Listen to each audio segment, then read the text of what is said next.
开始你就给我下个。各位弟兄姐妹，大家平安啊！我们一起在今天晚上的新家人关怀学校第3节课哈。那么我们在开始以前，我们一起来唱长春诗歌的前面第32首。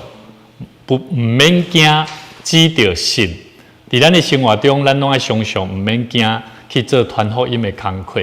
好，只要信靠耶稣基督，我相信无论什么款的环境哈，咱拢有法度通靠着信用，靠着咱所倚靠的上帝耶稣基督，对主会当到天国哈。所以这条歌伊是真水哦哈，咱做伙慢慢啊唱啊。这条歌可能较无熟，咱慢慢啊唱哈。免惊，只着信。唔通看人，无看环境甲外面，只有仰望耶稣，一路爬主到天国。唔免惊，只着信。唔通看人，无看环境甲外面，只有仰望耶稣。一路对主到天国。我们唱华语哈，不用怕，只要信。不要看人，不看环境与外面，只要仰望耶稣。一路跟随主天家，再一次不要怕，只要信。不要看人，不看环境与外面，只要仰望耶稣，一路跟随到天家。我们看右手边隔壁页哈，33首。在你的面前，我们有满足的喜乐，阿们。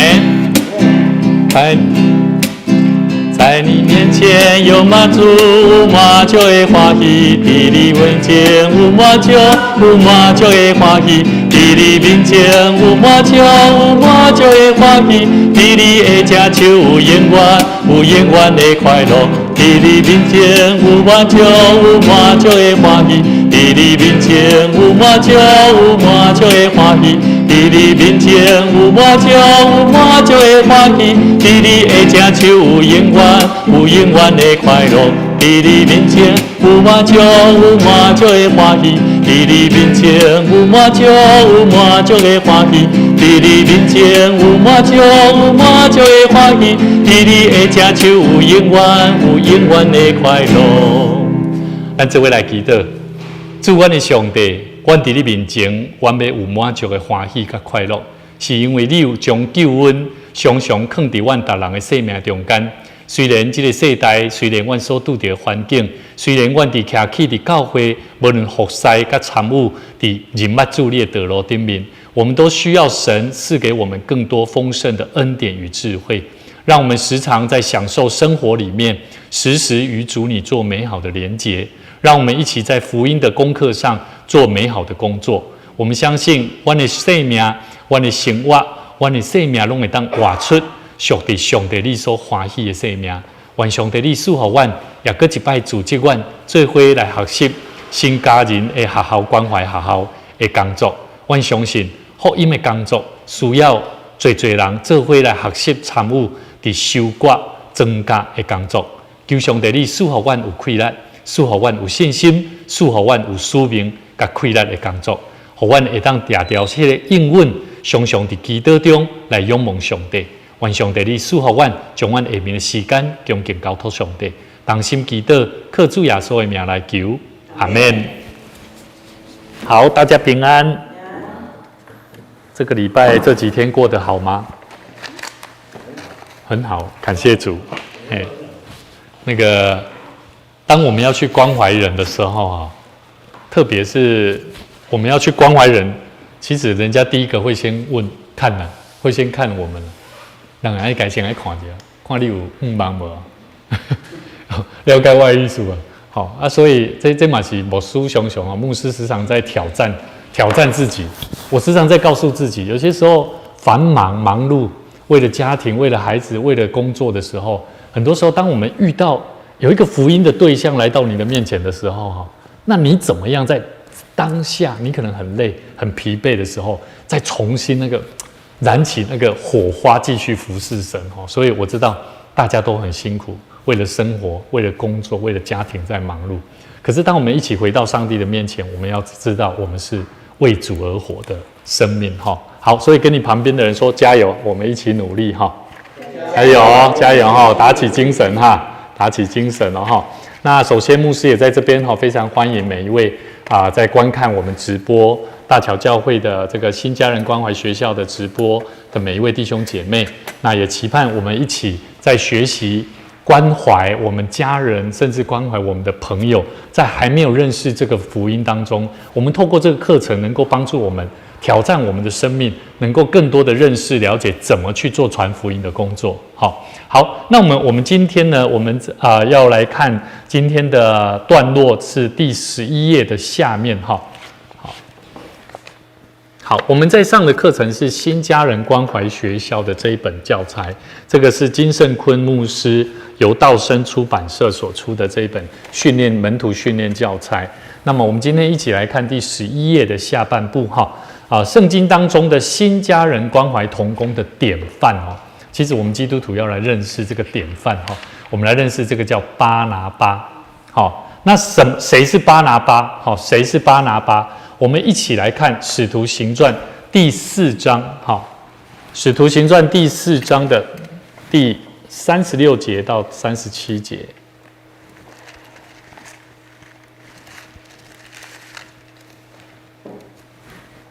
第4章36到37。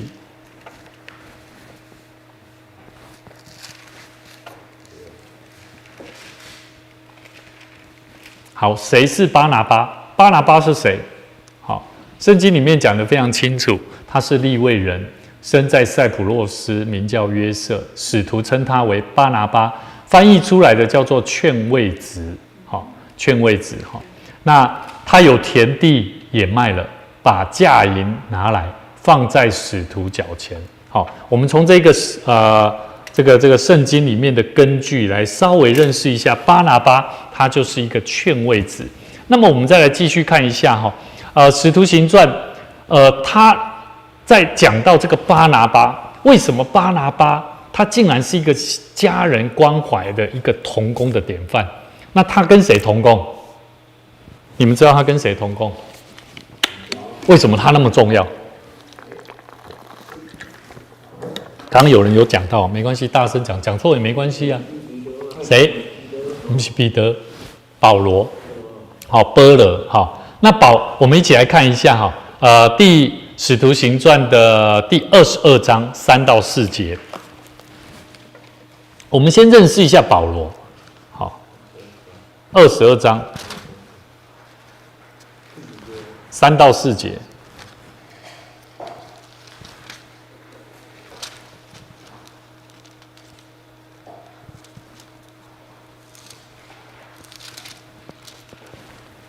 好，保罗说：“我原是什么？犹太人，生在基利家的大树，长在这城里，在加玛列门下，按着我们祖宗严谨的律法受教，热心侍奉神，像你们众人今日一样。我也曾逼迫奉这道的人，直到死地，无论男女，都所拿下监。”好，这就是保罗。那我们为什么要先了解保罗？是因为保罗他曾经是逼迫基督徒的，对不对？那么我问你各位，我们都知道保罗他是福音往怎么样往外去扩展的一个重要的人。可是你知道吗？保罗如果他是逼迫基督徒的，他怎么把福音带出去？你有想过这个问题？他逼迫基督徒啊，人家都买红线啊，光这两个拍人，他怎么传的福音？我为什么要信？对不对？所以我们要了解，巴拿巴就是扮演这个很重要的角色。我们待会就要一起来看，好，为什么巴拿巴他这么重要？好，我们再一起来看一下腓立比书第3章第5节到第6节。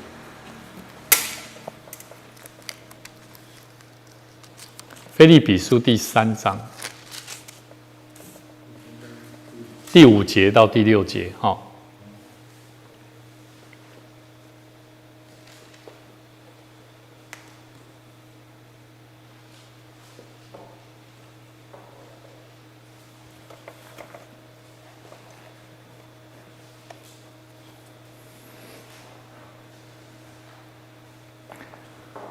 这是保罗他的自述，好，保罗他的自述，来，腓立比书第3章第5节到第6节说什么？我第8天受割礼，我是以色列族便雅悯支派的人，是希伯来人所生的希伯来人。就律法说我是法利赛人，好，就热心说我是逼迫教会的，就律法上的义说我是无可指责的。意思就是说，保罗他讲出了他的身份，可是他时常，他却怎么样把这个福音传出去？一定要透过谁？一定要透过某一些管道了。不要说透过哪些人了，要透过管道了。好，那这个管道重不重要？非常重要。所以你要记得，你要把你在你的笔记或者是在你的教材里面写一下没有巴拿巴就没有保罗。好，这是在很多的圣经神学家在研究的哈。其实圣经里面巴拿巴的角色非常的重要。也就是说，今天一间教会里面，牧师时常在讲传福音，对不对？那牧师在讲传福音，你觉得传福音的工作如果只有牧师，就把它假想做，假如就只有保罗，你觉得福音传得出去吗？这样懂我意思吗？好，牧师也有过去那就会剃头巾啊，有没有？假如没有透过，如果单纯只是我见证说，我就像保罗一样，我过去守什么律法，然后我曾经怎么样，我都守了，我也是一个传统第4代基督徒啊，就跟保罗一样。可是保罗他必须要透过某人来协助他，快速的把福音都推广出去。所以跟你旁边的人说，你就是那位巴拿巴，你就是巴拿巴。这样懂了哈，有理解了哈。好，这个就是我们先做一个引言很重要的引言。我们大概稍微了解一下，为什么这个巴拿巴他的角色那么重要，而且圣经里面的保罗的书信里面也都有记载到。好，那我们一起来看一下，我们翻过来第12页。所以使徒行传第4章36节有一个利未人，这个就不用讲了就是巴拿巴翻译出来叫做劝慰子。所以你们觉得一个巴拿巴他的角色在这个新家人关怀同工里面呢，你觉得他怎么做一个典范？第一个，他是要劝勉人的啦，也要扣人的啦，了解不？卖功力下面都不会了，了解不？所以呢，我们在家里面，如果你的家人受伤了、难过了，我问各位，你们会不会劝他？嘛，所以你卖给我讲，牧师。这个工作太难了，我没办法。我告诉你，其实每一个基督徒认识这个信仰，你一定要成为一个可以关心别人的人。而且你要知道，我们就应该要拿巴拿巴来做一个学习的典范。所以第一个很重要，劝慰人。我们要去劝勉人、安慰人，我觉得这个很重要的一个角色。第二个，新家人关怀同工有一个重要的一个概念跟身份，就是他是一个好人呐。我们来一起再一次来看22章的，使徒行传22章24节到26节。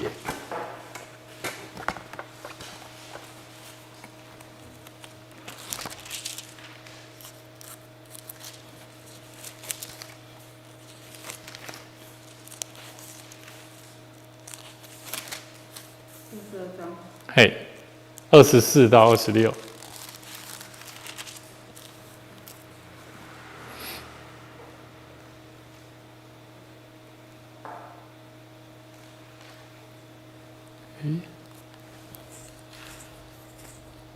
不是，11章我说错了，11章，不是22章，看错11章22到26。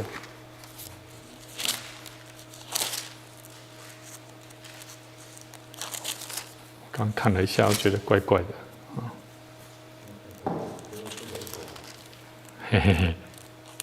好，翻到了吗？哎，都翻到了哈。这巴拿巴原是个什么？嘿，就是一个好人哦，有没有？他就有写到他是一个好人哦，被圣灵充满哦，大有信心。于是有许多人归服了主。有没有发现？所以呢，要让人信服而且归顺主，一定要是一个什么身份？你要好人啊！你要让感觉讲你是一个好人啊。意思就是讲，在教会里面批评的代志安怎？会使讲，可以讲，但是牧师建议，只要有其他信徒，可能信仰不是很坚固的信徒面前，会记得你唔通表现出来啊，了解不？批评的卖红干嘛？因为有些时候牧师要劝各位，有些时候为什么要这样说？有些时候人家还不了解事情的始末你伫喺中间，你哪里讲啊？这安怎样安怎样？会安怎？会红干嘛讲？哎呦，这也无什么大代志啊咧。你有冇看过有的信徒向有的信徒有当时用私底下向走来甲牧师讲讲牧师啊，恁今日是咧吵啥？我咧讲无啊，因为什么代志安尼？伊就咧提出来咧讲啊。伊就讲这也无什么代志系对啦，无要紧啦，你莫见怪啦那记得要记得，我们做主的工人，做主的仆人，我们在服侍神当中，记得我们要让人感觉到是什么？你要让人感觉到你是什么？好人就是要这样做的啦，了解不？嘿，不是讲你讲牧师，安尼做起来跟他做这种人，安尼跟他怪，跟他我咧做袂到，我咧做对咧，我讲无唔对啦，你要对无要紧啦，但是莫互人感觉感觉你想对拢感觉咧伤人的啦这个是很重要的功课所以呢，第一个我们了解到巴拿巴他是一个好人而且是一个圣灵充满有信心的人所以呢，即使我们现在所遇到的环境，或者是我们在服侍神当中，有些时候会有一些错误，我们可能会很难过、很不舒服，但是要记得，我们是要有信心的去面对它了，了解不？莫因为感觉无介特动、无介水气安怎，然后咧伫咧中间心情郁卒艰苦，然后我们感觉讲哇，恁信主的人咧艰苦坐挂，佚佗堪你佚佗嘛不这样真艰苦呢，所以会记得唔通做这款的基督徒。爱互感觉至少讲，我感觉你这个人信主的人，敢若足欢喜、足喜乐，对不？就算有什么困难，那嘛感觉欢欢喜喜，这足重要好，下面我们继续看下去好，我们直接跳到第7个，第7个，对，第13页，第13页不是有第7个吗？什么典范？他是一个能与别人同工的人呐我们来看一下。24到26一样，对，11章25节他说什么？他又往大树去找扫罗，有没有？找着了，就带着他带着保罗去到安提阿去他们足足有1年的功夫和教会一同聚集教训了许多人门徒称为基督徒。是从安提阿起手的，注意安提阿教会，人家开始称呼基督徒了解我的意思是伫这开始的什么叫基督徒？是因为巴拿巴亲自带着保罗，让人看见了，原来保罗是真的是耶稣基督的门徒啦。来。拢可能牧师比如给恁听，恁也当一定可以感觉得到。我们在带人来到教会除了他有稳定的聚会之外，另外一个迹象是什么？我们要看出他是一个基督徒，对吗？那么我要看出一个基督徒，我们就要怎么样？你要懂得怎么介绍这个人对不对？介绍他的生命有什么改变嘛？对吧？所以巴拿巴一带保罗，去安怎？去到大树找到扫罗，找到了就带着他到安提阿去然后他们足足1年的时间和教会一同聚集所以咱这个新家人关怀同工，其实他有一个身份很重要，你可以带你的朋友，可是带来了，你不要说牧师，我把他交给教会了，我把他交给你了，这样可以吗？那个角度、那个概念一定要完全打破。我们要学习的是像巴拿巴一样，他是跟着别人同工的人，他是跟着保罗在做传福音的工作，而且跟教会一起聚集在做这些事情。所以牧师会鼓励我们在座的同工，你们跟着牧师在做的就是，我就像保罗一样，你们就像巴拿巴一样，你们要学习像巴拿巴一样，跟着牧师一起同工，一起同工来做传福音的工作。只要有人来，不要说牧师，这你较搞讲，你去处理，没啥呢，不是呢。无输一个人，我的时间可能赶快弄24点钟。但是每一个人的身份，每一个人的时间点，在每一个当下，有些时候牧师是需要讲到，是有些时候他需要接触其他有需要软弱的人。可是当有些新朋友来的时候，你们有意识到说，这个朋友他需要，所以你有没有发现，现在我们开始有一些这些概念了？你会发现有新人来了，怎么样？他就很容易留住。所以我们要在上帝的面前，我们要开始慢慢去反省，我们过去怎么在做牧养的工作，跟着牧者同工的工作，其实不是已经单纯的事工。我觉得事工假如没有办法带出让人的生命能够认识主，那么那个事工再怎么样花了再多时间，那都会变成是多余的。好，所以很重要哈。我们看完这段圣经节，我们可以了解到巴拿巴他是一个很重要，他会去带领的跟着扫罗，然后让那一些教会的人认识扫罗的生命的改变，然后真实的看到说，他们是真正的基督徒哦。你了解不？好，所以呢，其实包含我们现在有一些学生啊，有没有学生来？这个子安就很重要咯。子安的身份，他就是什么？他就要好好的带着他们，然后让他们怎么样跟着他一起学习。所以最近牧师也发现，像中南也进步了。中南已经带着2个同学，最近这2天已经有另外一个来了。他慢慢的已经开始发现，从一开始牧师就问他说：“你敢带人来吗？”他就说不敢。然后我就试看看嘛。好，他说好，那我再试看看。一开始我说你在学校有没有朋友？他说有啊。那我说，那你有没有带他来教会？你自己来教会都觉得很好，那你为什么不带他来？他就愣住，好，我试看看。没多久他就开始了，慢慢的他已经开始有那个 DNA 进去在他的生命里面。其实我觉得传福音的工作是要这样做的，我觉得我们的信徒也是要这样，这样懂吗？不是你受洗完了我已经是基督徒了，然后我们看着教会慢慢在成长，不是这种看的。我们每一个人既然做了这个新家人关怀学校，牧师是蛮期待是每一个人都要会，因为你的家人就有很多人是没有再来教会的，也没有在守主日的，没有在祷告的，没有在认识耶稣基督的，那很可惜啊。所以这个动作我们要帮助我们教会整个文化改变，自然教会就会成长，而且会带来很大的复兴。好，所以我们继续看下去哈，另外一段圣经节哈。好，第3个12页的第3个，巴拿巴他是一个什么样子的？他是一个什么样的人哈？他如何接纳保罗，而且引荐到给使徒？我们一起来看第9章。第9章26到29。子安，我是用第27还是26到29？26到29是使徒行传嘛？哈，第9章嘛？哈，对，来，使徒行传第9章。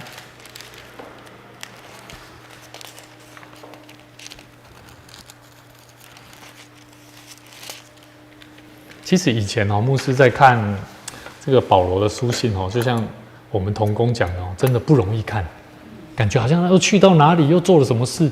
可是你只要知道说原来他在做的工作为什么会记录在圣经里面，是有他的目的，是要让我们后代的这些基督徒去看他们怎么在做工第9章26到29来，我们一起来看26节。扫罗到了耶路撒冷，想与门徒结交，他们却都怎样？有无？因为惊摇不信他是门徒啦。唯有巴拿巴接待他，领去见使徒，把他在路上怎么看见主。这个他是谁？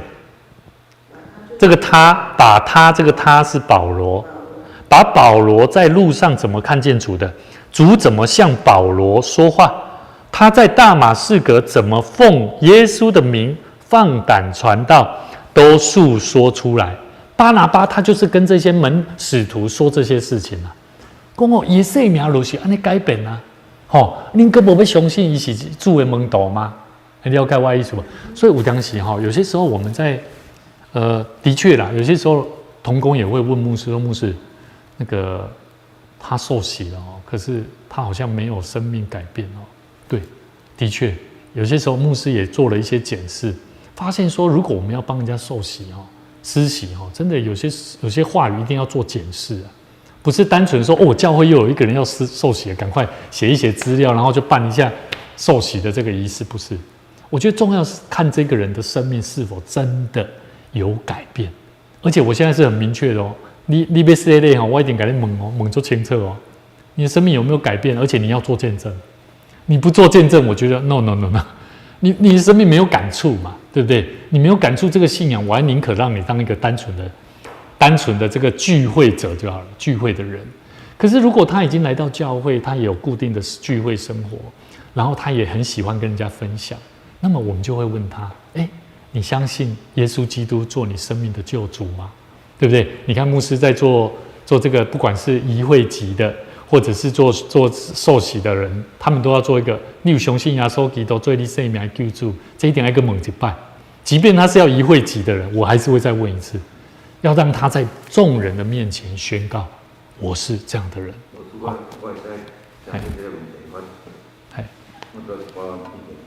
好，这个我就然后无去耶稣找伊嘛在嘛这个路上这个讲到上帝保罗，伊嘛是袂改变，因为这直接看到就是讲耶稣要用啥物款人，就是要用啥物人。无你今仔若耶稣无要用保罗的时你像保罗这款人会改变，不可能改变。所以咱才会当针对讲来讲我当然讲，毋是保罗伊这款人是好，是耶稣要用这款人，要用这款来传福音，要成做伊的使徒，毋是讲伊保罗伊本身，伊就是一个真好、真有能力、真有智慧的人。因为伊若无水耶稣甲伊管教的时候，伊今仔嘛是，今仔嘛毋是一个伟大的传教者。所以咱现在这圣经咱看，咱就知影讲，耶稣要敬啥物人，要成做伊的使徒，就是啥物人。耶稣爱啥物人，啥物人。其实我咧讲的。其实蒙德勒讲的是无毋对，上帝要用人拢是上帝的心意，这毋是咱决定的。但是今日咱的重点，咱今日咧看的是啥物人？是巴拿巴但是我咧讲的就是讲，保罗伊是安怎会当安尼豆豆互看出伊是基督徒，是因为毋是你要安怎做改变的，像蒙德勒讲的，迄拢有上帝的意思、上帝的精选。但是要安怎做？伊无论如何，伊嘛是透过其他的方法，互你成做一个真正的基督徒嘛。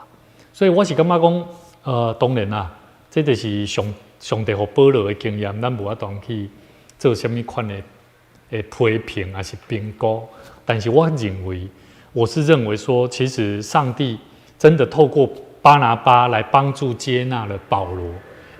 巴拿巴如果没有接纳保罗，带着他去见使徒。这些故事没有被记下来，我们也不知道啊。好像是保罗突然间他被圣灵的光照之后，他就变成一个圣人一样，感觉又很像是神话，神话里面的人物。可是我觉得这样就比较没有那么的真实性。可是如果保罗原来他有经过有原来这个巴拿巴这样子带着他，我觉得上帝要改变一个人行那个大事的工作是非常奇妙的。所以不要小看你们的工作对，没有错。保罗就好像你把它假想，委任牧师建造，我后来想一想，原来现在大桥5街116号这间大桥教会的第一任牧师是谁啊？是我了呢，对不对？这开拓在这个教会的是第一个人，我可以因此而感到荣耀吗？不行啊，因为我觉得这是大家一起共同一起经历的，所以我觉得这个巴拿巴的角色，他比保罗他还要更不一样。其实保罗对啊，他去做了很多生命的改变，然后去做了怎么样帮助了一些教会的同工，我觉得都很好。但是我觉得其实圣经里面在教导我们今天所要看的是巴拿巴他是一个什么？第3点，第12页的第3点，你们觉得他是一个什么？一开始就讲到啊，他唯有巴拿巴怎样接待他，他是一个善于接待的人啊。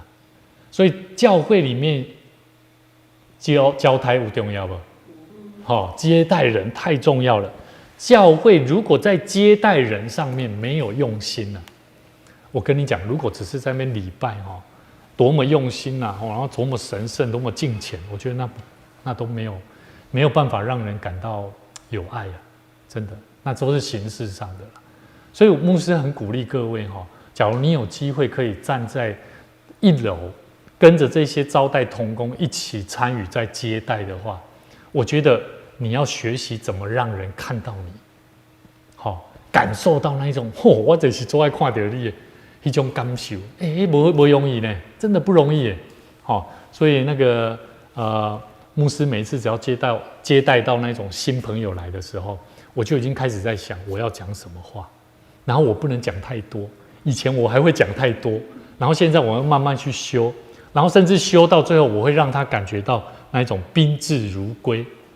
你们知道宾至如归是什么意思？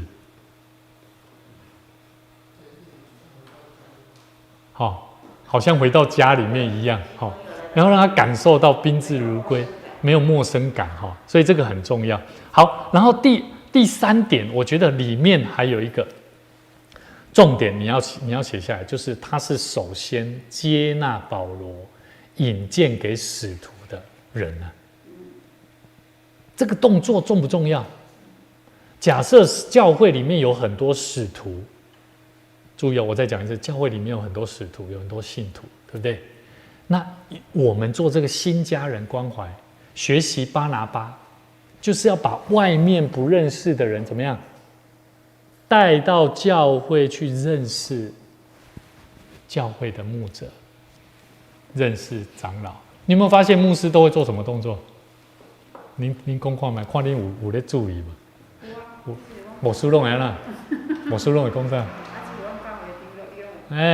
这就是阮教会长乐，这就是阮的学生同工子安同款子安等你若接待到外口的人来，学生来，你就要首先第一个礼貌性的，不管他是认不认识神，你都要学习接待。同款咱伫教会嘛，同款咱看到一个新朋友，不是讲真欢迎你，来给你下一个我完成我的接待工作，不是这样而已。重要的是，我们还要跟他介绍。等下礼拜刷，我给你介绍我的教会。这个很重要呢。我们要怎么样接待他们，认识教会环境？这个动作就是接待。所以他就是接纳保罗，引荐给使徒了。这个重不重要？我讲善于接待人，你可能会觉得这个个人特质，对不对？你比较会讲话，比较会容易接待人。可是如果我说接纳保罗，引荐到使徒面前，这就是接待的行动了。了解了，有较清楚了吧？你要接纳他你要看这个人，不管你好坏你都我懂接待他佮给他介绍，他是我的人。所以这一次我们出去野外礼拜其实牧师也，我觉得感觉很好。我真的坐到每一桌大概哪一些不太认识的，甚至有我们教会弟兄姐妹他的儿女，我会跟他聊。然后跟他谈了一下，原来他们是怎么在一起的，然后怎么样，我鼓励他们。到最后我记得我们要离开，在大桥国中要四散，没等解决，一拄到我，牧师再见。我觉得很感动，窝心，至少他感受到他认识我了，所以我不晓得你们在遇到这些不太熟悉的朋友，你们有没有把自己好像是介绍出去了？这个动作很重要了。所以这些让咱学习的一个善于接待人，你就要先学习懂得善于接待你自己。啊，你若不要接待你自己吼，你就不要去介绍给人知你是什么人啊，爱了解不？所以我感觉讲看自己，无是想要讲，希望大家早上起来你咧洗面的时阵啊，你看一下面来讲，我这面我倒位安尼西装打扮者，大摆无需要要来，我买讲，敢要抹一下头壳头。俩一下头毛的我自己别安尼看起较像像个囡仔安尼真的有差真的是有差。但是牧师又想一想我抓一抓，待会又要休息睡觉了这个头发又油的，又有那种发蜡也不好所以这个有些东西动作我们都可以去做思考怎么样打扮？打扮不是说一定要光鲜亮丽，但至少让人家感觉去舒服接待人家看到你就不一样。好，第四个我们刚刚看到的圣经节，扫罗他到了耶路撒冷，想与门徒结交，他们却都怕他，不信他是门徒。唯有接待他。我们再一次看一段这段圣经节，领他去见使徒，把他在路上怎么看见主的，主怎么向他说话的，他在大马士革怎么奉耶稣的名放胆传道，都述说出来。注意后面这一段话，把他在路上怎么看见主，主怎么向他说话，他在大马士革怎么奉耶稣的名放胆传道。你有没有发现巴拿巴他是一个什么？他是会肯定人的人也去讲肯定爱做积极的啦，还了解不？我问你你要讲引荐一个人你要带一个人来到教会来参加教会活动，你得要怎？你来做积极你不要把它放着放着很危险也就是说，我们要检视这个人的生命，知道这个人他的状态，然后适时的带着他跟教会的人说。可是问题来了，你会想说，牧师，那如果我要把他的事情讲给我们听，这样会不会伤到他的自尊，而且伤到他，侵犯到他的隐私？有可能。那要怎么做？你想看看，你带一个人比如讲像这摆教会长了，你有这摆咱去野外礼拜，你带3个你的同事，对吧？你带这3个同事，你伫咱的中间，你要怎做？你要讲因的代志，你要怎？不容。然后呢？然后你要讲怎么进入他怎么来参加的？他怎么认识你的？你跟他的关系是什么关系？这个就是肯定跟积极的，还了解所以这个东西，这个动作，我们大家可以再努力看看。我觉得这个东西不见得那么容易，因为它是有个人隐私的问题，而且介绍他我们跟他好的地方。这个是我同学，主持人较大汉，主持人安排到现在就感情做好了。我安排是代表请你出来帮咱。是。就不要讲到私人的。对，但是我的意思就是说，他怎么跟上帝的关系，也就是我们带着这个人的重点你看嘛，巴拿巴他带着保罗，保罗一定有生命有改变，他才敢介绍给使徒嘛。对不对？所以他讲到的这些重点，就是我们的功课了，我们的工作了。我们带着一个人，虽然你会说不是，那是圣神的工课。过去咱丢了教会，常常拢讲，把人带来教会，那圣神的工课，然后来个等的，我伫遐枵死，自生自灭。甚至呢，伊受伤了，佮走去别间教会，了解无？拢无甲牧养，无咧带伊祈祷，无咧甲伊训练，了解我意思？积极。我们除了跟他有关系，我们还要积极的跟他建立的是信仰关系，这就是我们的功课不容易好挑战好，所以我们看到巴拿巴他怎么看清楚保罗这个人，是代表着巴拿巴他有没有做功课？一定有的他是这种愿意去肯定一个人，看到一个人的好积极的去，所以你要想看卖当你咧介绍一个人的时候，你咧看一个人的时候，你大部分是看伊的缺点，还是看伊的优点啊是讲你也看见伊的缺点，然后试着在祷告当中求神帮助他，然后去检视，甚至辅助他，协助他，好 push 他，让他慢慢成长，然后看到生命的转变。感谢主，哈利路亚！这就是你的作为。要告外一说，这就是陪伴。所以这个工作很重要，不容易。好，所以牧师鼓励各位，我们不要再做那个旁观者。我们都看得出来，你不要认为说你都有在陪伴，有啊，我也在陪伴啊。但是我们的陪伴，但是你看到刚刚哦，到尾哦，嘛是有意见的啊，困到我知意见了时阵，你讲爸爸到尾嘛是虽然是，但是我是感觉啦，譬如安尼讲好啊，咱过去嘛伫咱中间的少年当中啊，对不？吼啊，前几天我嘛听讲伊。听说他要结婚了，明年就要结婚了。哦，哎呀，他也在分享啊，说啊，我看他讲完说，那我就问他说，那你们牧师有要帮你主持？他说他们教会牧师没有在主持这个。我说那这样哦，那我帮你主持好了。好，因为你的会籍在这里，我来帮你主持好了。好，哎，我觉得很好啊。哎，有些时候人会分道扬镳啊，但不影响事工啊。对嘛？因为教会的事工不会因为一个人的离开或怎么样来受影响吧？了解我意思，分道扬镳没关系，因为每一个人的意向想法不同。好，同工是必须要什么叫做同工？就是同样心智嘛。那如果不同心智，他离开我们就祝福啊，彼此祝福啊。好，现在我的心情我觉得很开心，我觉得看到这样的人我都不会觉得很怎么样，反而我们去反省我们自己哪里做得不够，做得不好。然后下次我们改进，那这样我就觉得成长了，对吗？好，所以好，我们继续看下去哈。第5点，行动者有没有发现，他是不是一个行动者？巴拿巴是不是接待嘛？你要接待爱唔常嘴咧讲呢？你讲疼心疼人，你不是跟他嘴咧讲呢？你要实际行动呢。他领去见使徒哦，带讲来，我带你来，好。好，那不是接待你啊，哎，你好，哦，原来你有这些经历哦，这是接待，哦，听你讲嘛，哦，接待你，哦，我听你讲，哎，来，我带着你走，我觉得你这些故事太好了，我带你去见我们这些教会的朋友，好，让他们也听认识你，我觉得你这些故事真的可以带给我们很大的帮助，哎，这个就是引导嘛。对不对？不要认为说教会好像他也还没有认识这个信仰，我们不会把他的生命没有办法祝福我们。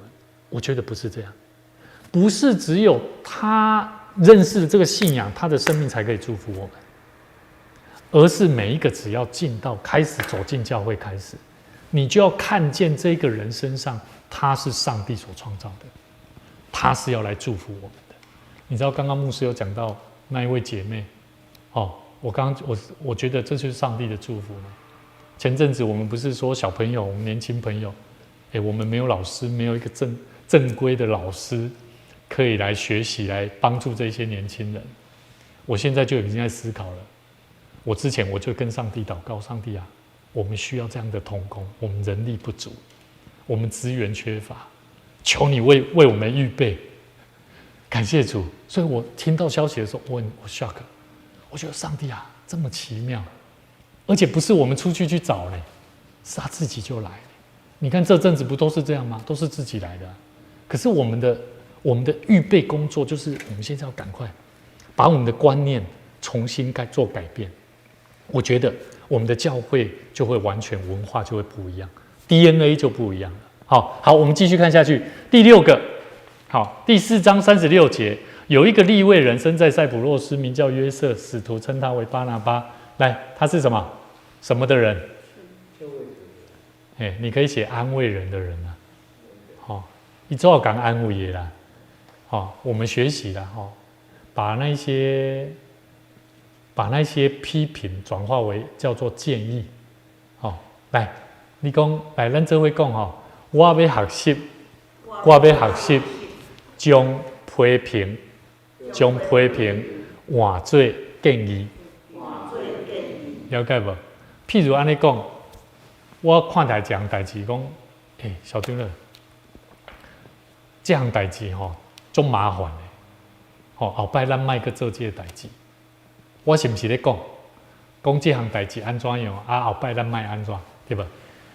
小丁呢？我感觉这个代志有小可复杂，我建议啊，咱是毋是后摆来做一个调整？有无？建议，我建议，莫讲我感觉我感觉咱莫个安怎样？咱安怎样？我想咱会当做的是啥啦？譬如讲，牧师若甲咱讲，牧长了，你有想讲要安怎做无？你有想讲要安怎做无？你才回答的时候再说。我认为这个代志安怎，我感觉会使安怎做。你的回答才是这种方式。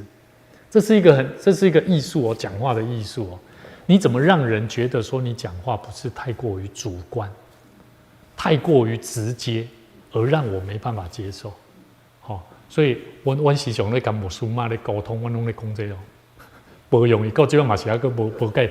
但是这是你看这10几档的时间10几档，较早是完全唔听的甚至以前的行动，他们跟着我们、跟着孩子在做的事情是完全是背道而驰的现在是还会稍微听然后会稍微讲一下可是我们心情还是会不舒服。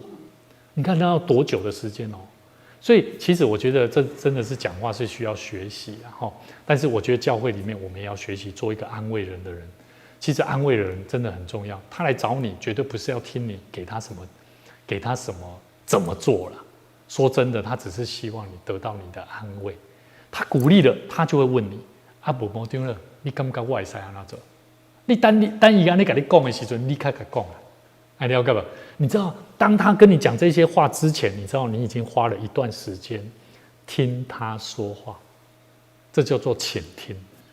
所以这个很有意思会帮助我们在待人、帮助人当中，我们会让人家感受到你是一个很愿意倾听我说话的安慰的人。好，第7个，我们刚刚有讲到，就是与别人同工的人。好，所以呢，我们今天圣经大概看到这边我们的段落今天就到第7个部分。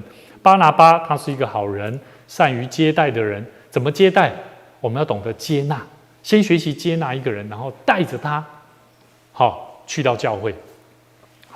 接待人，我觉得基督徒不要认为，譬如说我在对待一个非基督徒，我在跟他传福音，我接纳他，他跟你做好朋友，就仅此而已。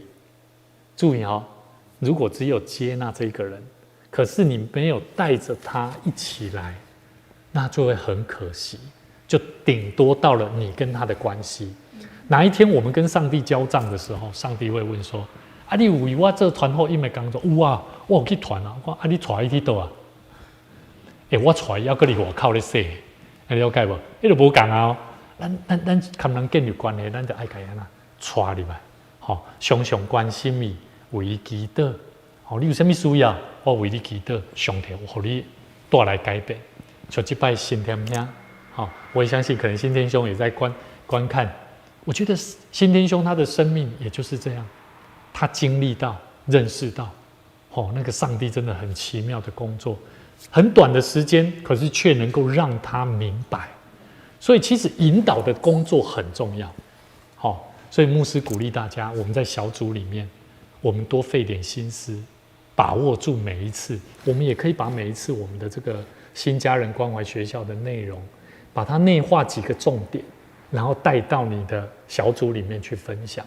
然后鼓励你的小组员，他没有在看的，你也鼓励他，鼓励他大家，每周3你哪礼拜3袂拄好的，你买当去看你甚至咱可以教咱的小组员要安怎使用这个收看，咱要让他收看，怎么收看？糟糕，怎么进去？点哪里？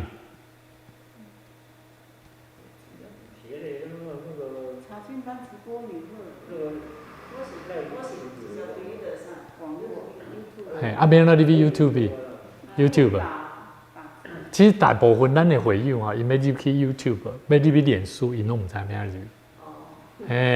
所以牧师交代咱一个工作去看卖，这礼拜咱小组的时阵，我们确认一件事情啊，这个摆无，这个摆咱是这个辛劳，这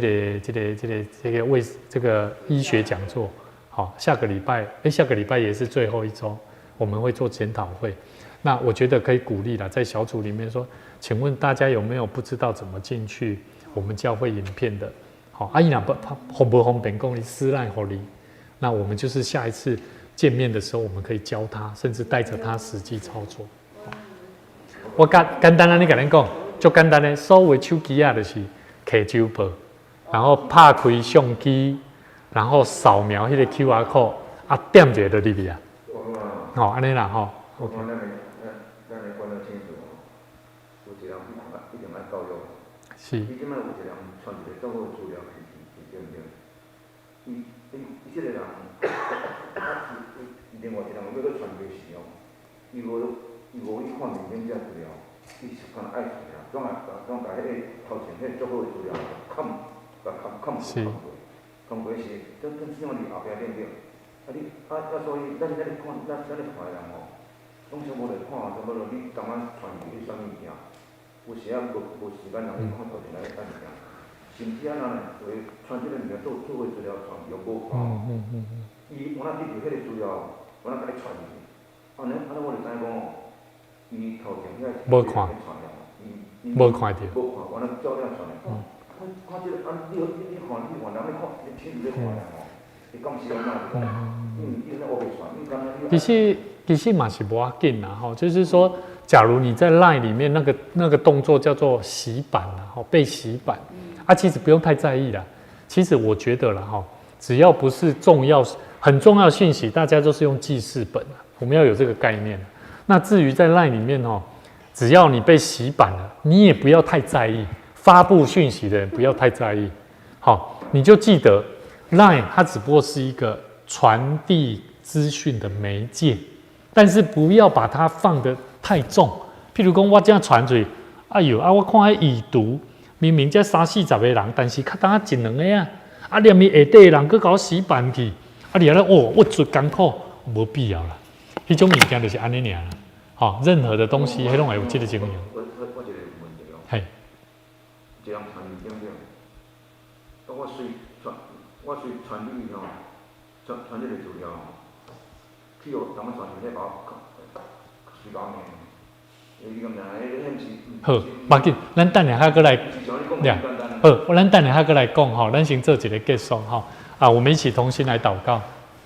主耶稣，我们向你献上感谢，谢谢你让我们一起在每次的聚集，透过训练，透过学习，让我们明白，神你要让我们学习做巴拿巴，做一个懂得靠着圣灵的大能，透过祷告。